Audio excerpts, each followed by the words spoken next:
What's up guys, welcome back onto my YouTube channel. My name is Joseph Malika. Kindly, if you're watching me for the first time, remember to subscribe, like, share and also comment. So into our today's video, we are going to see our youngest leader, our youngest African leader, President of Burkinafaso, who is Ibrahim Traore, who has come up exposing the Western media on what they always say about the African countries, on what they always show into their media, what is going on into Africa or how the Africans are suffering. So watch this video up to the end and I'll back shortly with the more comments. CNN, BBC, France, 24. I'm watching you all. I'm recording every lie. I'm archiving every distortion. I am Ibrahim Traore, and today I'm pulling off your masks. Yes, you heard correctly. I, whom you call a young military junta leader, whom you brand as a dangerous radical, whom you serve up as an anti-Western dictator, am now telling you the truth. And this time you cannot turn off your microphones. This time you cannot turn away your cameras. This time your editors cannot cut this speech. Because the world you monopolize no longer exists. Because millions will hear these words now, without passing through your filters, without being subjected to your distortions, without being muddied by your lies. I am 34 years old. Every day of my life, I grew up with your lies. As a child, I would watch Africa on television. Always the same images. Children with flies, dry lands, weapons, death. This is Africa, they told us. This is what Africa is. And we believed it. We were ashamed of ourselves. We were ashamed of our own lands, of our own people. But then I grew up. I read, I researched, I questioned, and I understood that the Africa you showed us wasn't real. The story you told us was a lie. The fate you imposed on us was a script you had written. For years, how have you portrayed Africa? How have you shown it? How have you sold it to your viewers? As if we were creatures who had no share of humanity. As if we were savages left outside of civilization. As if we were wretches waiting for you to save us. Every day, every hour, every minute, the same story plays on your screens. Hunger, war, disease, corruption, terror, chaos. These are the words that come to mind when Africa is mentioned. In your Africa dictionary, there are no other words. No hope, no success, no development, no resistance, no honor, no pride, no victory. So I ask you, New York Times, Washington Post, Guardian, Le Monde, have you ever made Africa's successes your headlines? How many times have you written about Rwanda's technology miracle? How many times have you shown Ethiopia's reforestation project? How many times have you praised Botswana's democratic success? How many times have you described Kenya's entrepreneurial ecosystem? No, because these don't fit your scenario. Your Africa cannot be successful. It cannot, because then how will you legitimize your exploitation? If it's not in need of help, how will you intervene? If it's not backward, how will you look down on it? Have you ever asked yourselves, has any editor sitting at their desk, any news director in a meeting, any columnist at their keyboard ever thought, why are the people of the world's richest lands poor? Here are the numbers for you, real numbers. Africa owns 70% of the world's cobalt reserves. Your cell phone, your computer, your electric car won't work without cobalt. This cobalt comes from Congo, but Congolese can't afford cell phones. Africa owns 90% of the world's platinum reserves. Catalytic converters, electronic devices, medical implants, they all need platinum. This platinum comes from South Africa, but South Africans are crushed by unemployment. Africa provides 30% of the world's gold production. Mali, Burkina Faso, Ghana, Tanzania. Gold flows like rivers from our lands. But our people swim in poverty. Africa supplies 65% of the world's diamond production. Botswana, Angola, Congo, Sierra Leone, billions of dollars worth of diamonds are extracted, but our miners live on $1 a day. Africa owns 35% of the world's uranium reserves. Niger, Namibia, South Africa. Nuclear plants run on our uranium. Paris lights burn with our uranium. But our villages have no electricity. And you still ask, why is Africa poor? No, the right question is, how was Africa kept poor while being so rich? Here's your answer. Colonialism didn't end. It changed shape. You used to come and occupy our lands. Now you come and establish companies. You used to take by force. Now you make agreements. You used to rule with the whip. Now you rule with credit. Let me give you concrete examples. With numbers, names, dates, but you'll never write about these.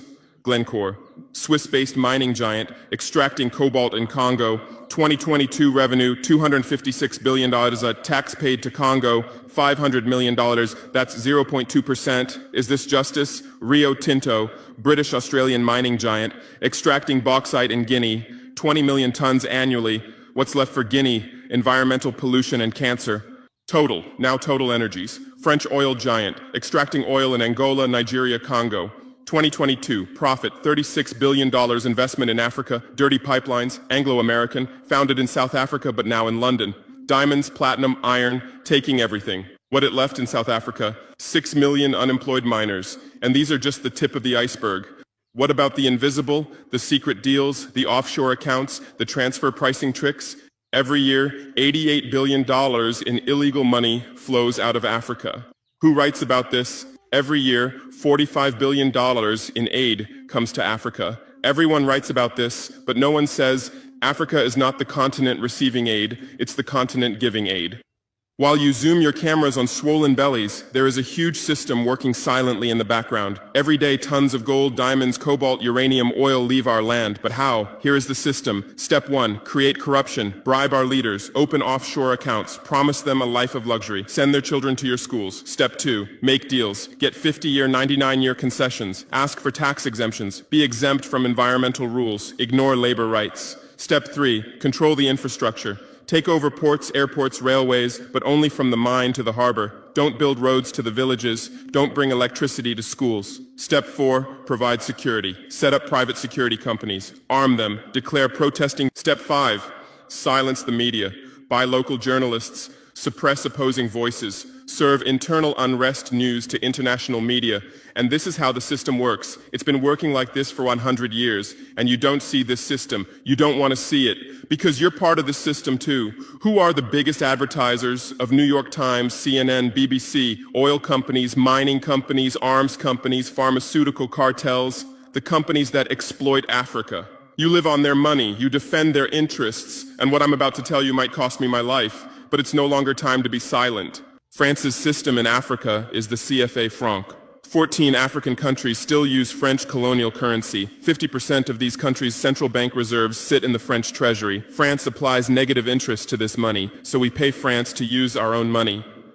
Through this system, France transfers $500 billion worth of resources from Africa every year. Does anyone write about this? No. But when France gives Africa 10 billion euros in aid, it makes headlines. Britain's system is more sophisticated. London is the world's money laundering center. City of London, offshore paradise. Every penny stolen from Africa passes through London. Jersey, Guernsey, Cayman Islands, Virgin Islands, all under British control. Africa's wealth hides there. America's system is AFRICOM. Africa Command, 46 military bases on the continent. Official purpose, security. Real purpose, resource control. Drones in our airspace every day, listening devices everywhere.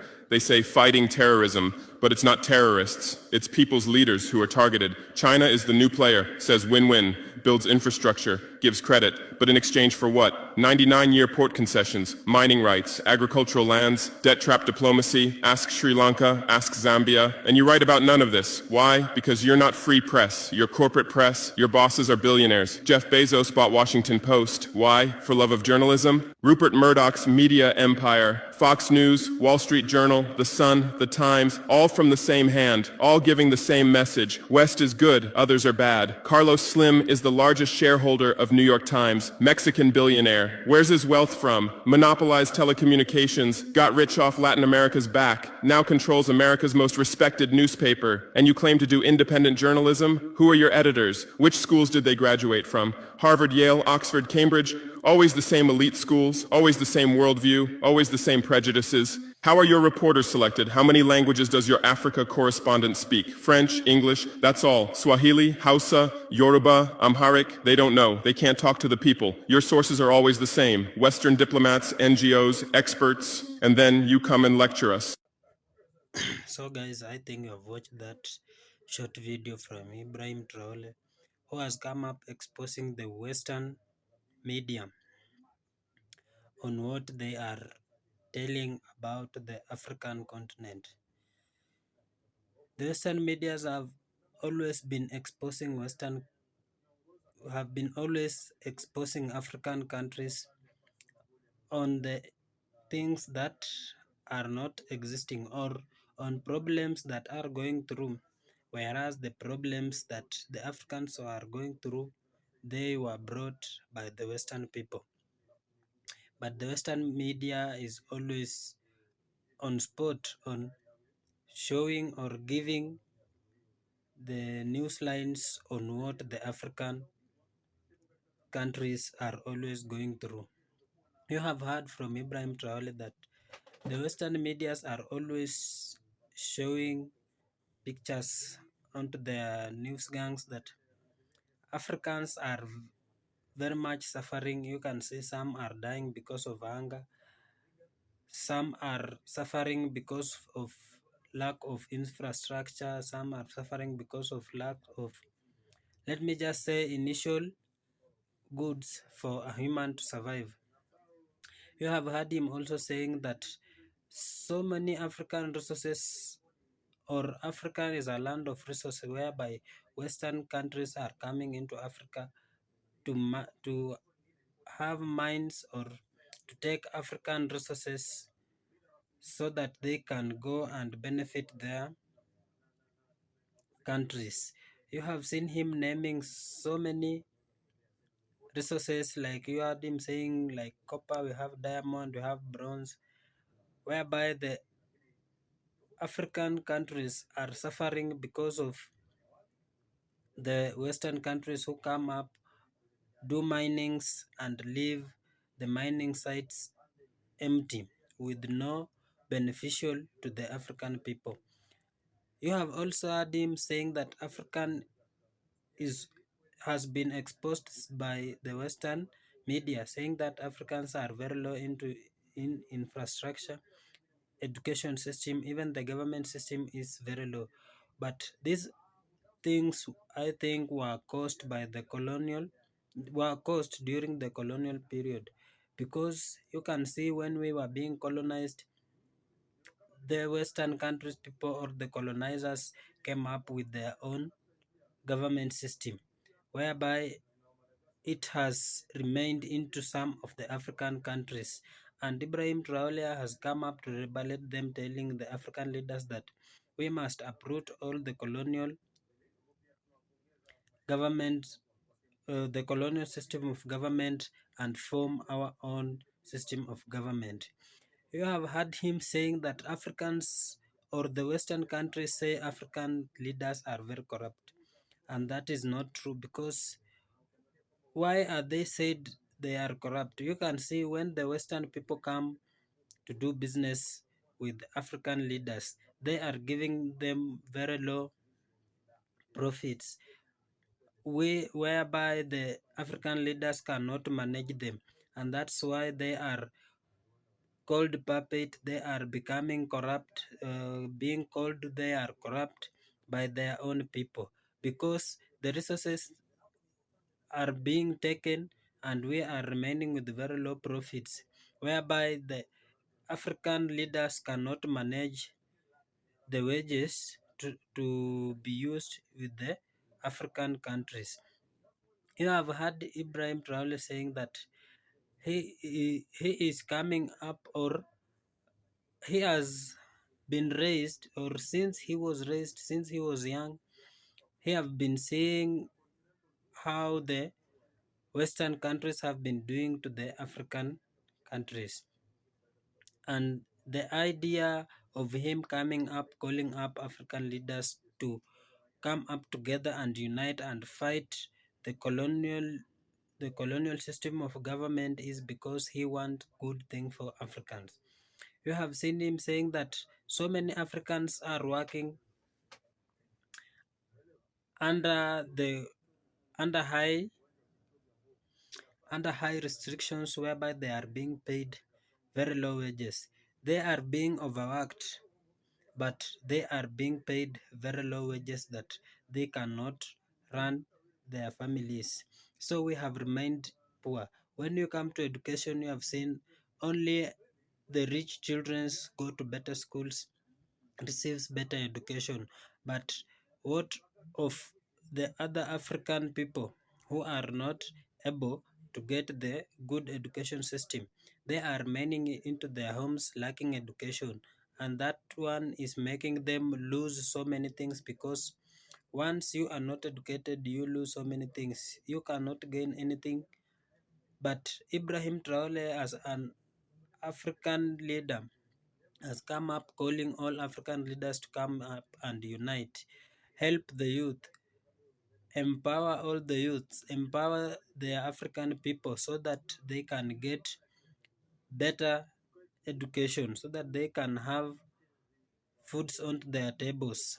So guys, continue supporting me onto my YouTube channel and continue supporting me, for I am still growing, and with your support I think everything will go on well. So I kindly request for your support.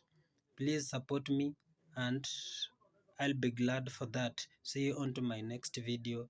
Bye bye.